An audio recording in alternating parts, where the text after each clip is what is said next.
Berikut cara pengisian daftar riwayat hidup calon anggota KPPS Pemilu 2024.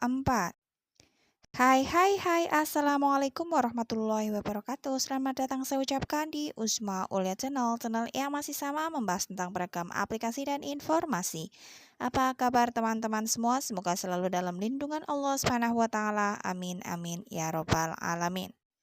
Baik, sebelumnya terima kasih disampaikan bagi teman-teman yang telah mengklik video ini dan informasi pada kali ini akan saya sampaikan bagaimana cara untuk mengisi daftar riwayat hidup bagi calon anggota KPPS Pemilu 2024. Jadi pastikan teman-teman untuk simak video ini sampai selesai, jangan di-skip agar tidak gagal paham, juga pastinya tidak ada informasi yang terlewatkan. Ya, langsung saja masuk ke pembahasannya ya. Sebagai informasi, salah satu syarat untuk syarat administrasi maksudnya di sini ya, sebagai calon anggota KPPS Pemilu 2024 yaitu menyerahkan daftar riwayat hidup. Adapun format untuk daftar riwayat hidup bagi calon anggota KPPS bisa diminta di PPS desa atau kelurahan yang berkantor di balai desa atau balai kelurahan suatu desa atau kelurahan. Dan berikut adalah contoh tampilan daftar riwayat hidup bagi calon anggota KPPS Pemilu 2024 beserta dengan pengisiannya. Jadi seperti yang teman-teman lihat di layar, jadi di sini judulnya sudah tertera daftar riwayat hidup calon anggota KPPS kabupaten atau kota. Ini disesuaikan, mana dicoret sesuai dengan wilayah di mana teman-teman tinggal, diisikan. Ini sebagai contoh adalah Kabupaten Cilacap ya. Kemudian kecamatannya adalah sebagai contoh ini kecamatannya adalah Nusa Indah, kemudian desanya adalah Desa Adiasa, maka ini kelurahannya saya coret. Kemudian untuk isian TPS, ini teman-teman mau mendaftar di TPS berapa. Dan untuk lebih memungkinkan atau lebih memudahkan pada saat jalannya pelaksanaan pemilu ya, pada saat pemungutan suara nantinya, dihimbau atau diutamakan teman-teman untuk bertugas di TPS di mana teman-teman terdaftar. Jadi, teman-teman itu terdaftar dalam DPT itu di TPS berapa? Ini sebagai contoh, saya terdaftar di TPS 21, maka saya isikan di sini 021. Untuk pemilihan umum tahun 2024. Kemudian di sebelah kanan sini ada tempat untuk mencantumkan foto atau pas foto dengan ukuran 4x6. Jadi teman-teman juga harus menyiapkan pas foto juga yang bisa ditempelkan di daftar riwayat hidup salah satunya ya dengan ukuran 4x6. Selanjutnya nama, ini misalkan saya isi ya, namanya adalah Usma Ulia, jenis kelamin perempuan, tempat tanggal lahir atau usia adalah Cilacap 10 Desember 1990 yang artinya pada saat ini berusia 33 tahun. Kemudian pekerjaan atau jabatan ini silakan teman-teman sesuaikan ya. Ini sebagai contoh saya di sini adalah sebagai konten kreator. Kemudian alamatnya adalah ini sebagai contoh alamatnya adalah Jalan Raya Indah nomor 2, Adiasa RT 202, Kecamatan Nusa Indah, Kabupaten Cilacap. Ini sebagai contoh saya saja ya. Jadi alamat ini adalah alamat fiktif, hanya digunakan untuk contoh dalam pengisian daftar riwayat hidup ini. Kemudian status perkawinan ini disesuaikan dengan status dari perkawinan masing-masing calon anggota atau si pendaftar. Kemudian apabila berstatus sudah menikah ya, artinya yang belum dan pernah menikah itu dicoret. Ini untuk informasi bagi yang belum menikah, artinya memang statusnya masih lajang. Ini yang sudah dan pernah menikah dicoret. Tetapi yang memang sudah menikah saat ini masih bersuami atau beristri, yang belum dan pernah kawinnya dicoret. Dan untuk yang mohon maaf janda atau ataupun duda, artinya pernah menikah sebelumnya, maka yang belum dan sudah dicoret. Ini karena saya saat ini posisinya sudah menikah, memang masih bersuami, jadi untuk belum dan pernah kawinnya saya coret ya. Kemudian nama istri atau suami, ini karena saya perempuan, maka saya cantumkan nama suami saya. Ini teman-teman sesuaikan, maka istri di sini saya coret, yaitu misalnya ini adalah nama suami saya adalah Ma'ruf. Kemudian jumlah anak sesuai pada real jika teman-teman memilikinya.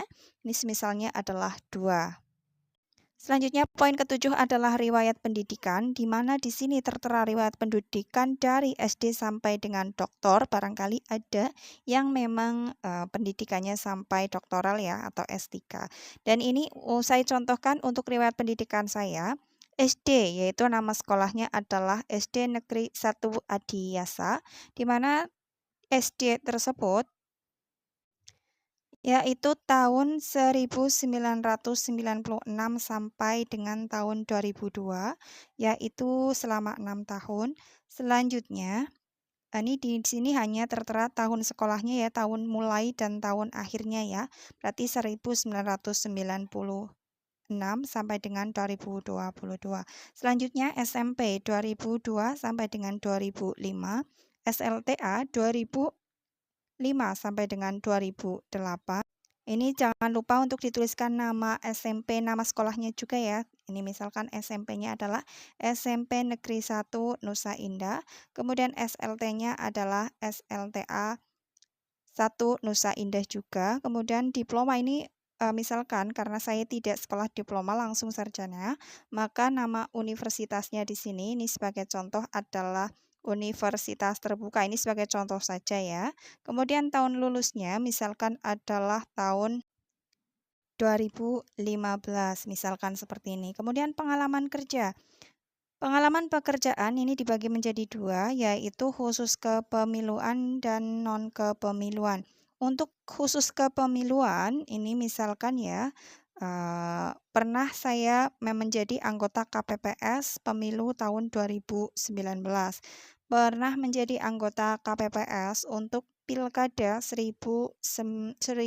untuk Pilkada 2018, mohon maaf. 2017, mohon maaf. Selanjutnya untuk pengalaman pekerjaan non-kepemiluan, ini sesuaikan dengan teman-teman. Ini sebagai contoh pengalaman kerja saya dalam non-kepemiluan adalah guru SD 1 Adiasa, yaitu pada tahun 2016 sampai dengan 2018. Ini misalkan saja ya, hanya contoh saja. Kemudian karya tulis atau publikasi, khusus kepemiluan ada atau tidak, dan non-kepemiluan ada atau tidak. Apabila tidak ada, di strip saja. Kemudian untuk pengalaman organisasi, ini teman-teman isikan nama organisasinya, jabatannya, kemudian periode akhir tahunnya. Ini sebagai contoh, saya sebagai ketua Dasawisma. Nama organisasinya adalah Dasawisma, jabatannya sebagai ketua, periode aktif tahunnya yaitu pada tahun periode 2021 sampai dengan sekarang. Kemudian ada organisasi lain, misalkan adalah Muslimat NU misalkan ya, jabatannya sebagai anggota yaitu periode aktifnya yaitu tahun 2001 sampai sekarang misalkan. Ini teman-teman sesuaikan saja. Kemudian lain-lain di sini bisa teman-teman isikan narasi yang kira-kira bisa untuk jadi bahan pertimbangan tim seleksi nantinya yang belum tertera di poin 8. Misalkan aktif sebagai anggota Karang Taruna di desa dari tahun sekian sampai tahun sekian misalkan, atau aktif sebagai kader misal kader Posyandu pada tahun 2000 sampai sekarang misalkan seperti itu. Selanjutnya, daftar riwayat hidup ini dibuat dengan sebenarnya untuk digunakan sebagai bukti pemenuhan syarat calon anggota KPPS. Di sini ditulis nama desa di mana teman-teman membuat Adiasa 12 Desember 2023 yang membuat pernyataan. Di sini ada tanda tangan dan nama terang Usma Ulya. Ya, demikian yang dapat disampaikan untuk pembahasan kali ini. Semoga informasi ini bermanfaat bagi teman-teman. Bagi yang merasa informasi ini bermanfaat, bisa silakan di-share saja ke media sosial yang teman-teman miliki. Dan bagi yang merasa informasi ini kurang bermanfaat, mohon untuk diabaikan saja. Salam sukses selalu tentunya, dan apabila ada pertanyaan bisa silakan tulis saja di kolom komentar atau sekedar sharing bersama, juga boleh-boleh saja. Dan akhir kata, salam sukses selalu tentunya. Wassalamualaikum warahmatullahi wabarakatuh.